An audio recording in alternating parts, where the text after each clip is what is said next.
Whew, you guys enjoying your brand new Mavic Air 2? What if I told you that potentially in the near future, you may not be able to enjoy those Mavics due to those quick release props?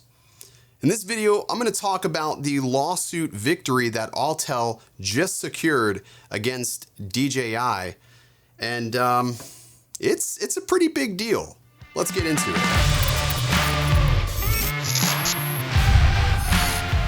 What's going on, everybody? Welcome back. Ken here. You're watching Original Dobo. And Uncle Ray, I hope you are watching because I know how much of an Autel fan you are. Not really. He's a massive DJI fan. But Autel has just secured a pretty massive victory in regards to a patent they hold on quick release props. It's pretty crazy. I know there's obviously a split audience here. We've got a lot of DJI fans, we've got a lot of Autel fans, but there's been an ongoing lawsuit that has been sort of taking place quietly in court. Anyways, I'll read some brief blips of this article, which I will link down below.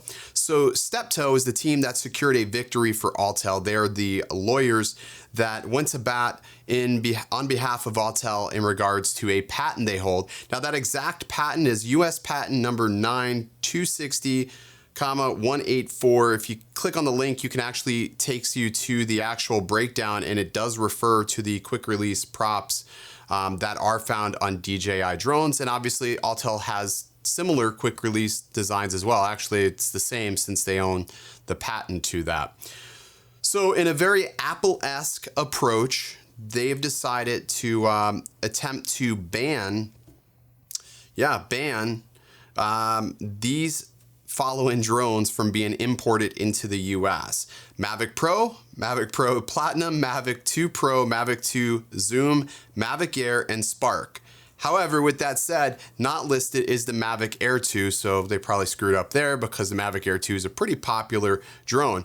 Now, also not listed in this lawsuit is the Mavic Mini, so obviously would be okay because, well, the Mavic Mini utilizes a screw-on prop design similar to what is found on Parrot drones, and Autel does not have a procured patent for that.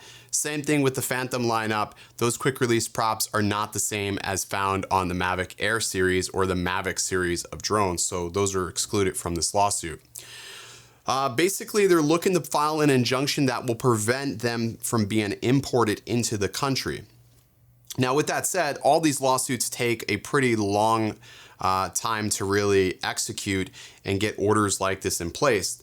It also granted Autel that DJI post a 9.9% bond during the 60-day presidential review process following the exclusion order. So basically, it sounds like Autel is almost, for lack of better words, extorting DJI for money at this point and making them pay. What I ultimately think will end up happening is Autel is going to get a pretty fat check from DJI, and they'll still continue to sell these units. I think, if we look at the grand scheme of things, nothing beneficial will happen by Autel trying to ban the import of the Mavic series of drones. It's just not going to matter.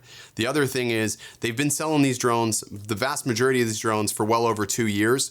So the reality is the damage has already been done. Just take a check, walk away. This is not the way to innovate. I don't believe in litigation solves innovation by any stretch of the imagination, and that's exactly what's happening here. Whether you're an Autel fan or a DJI fan, you need competition to be able to breed future drones, and with everything that's happening with remote ID, DJI is unfortunately the closest one to a rectified solution that will keep most pilots in air. So that's something to consider there.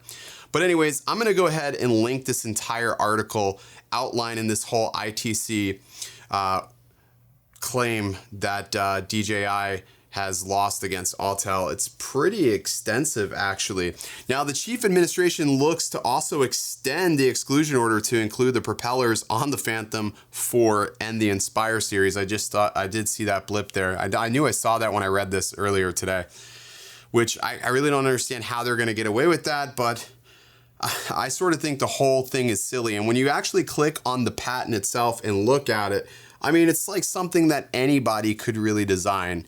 I mean, it's such a silly thing. So it's almost weird that DJI did not secure the patent rights to these props when they first designed the original Mavic Pro, because Autel didn't even have a drone like this on the market. So, you know, I don't know at what extent, you know, these companies watch these videos, but just know that you guys fighting like this in a time where the FAA is looking to put their proverbial foot up pilots' asses with remote ID is not good. There's bigger fish to fry.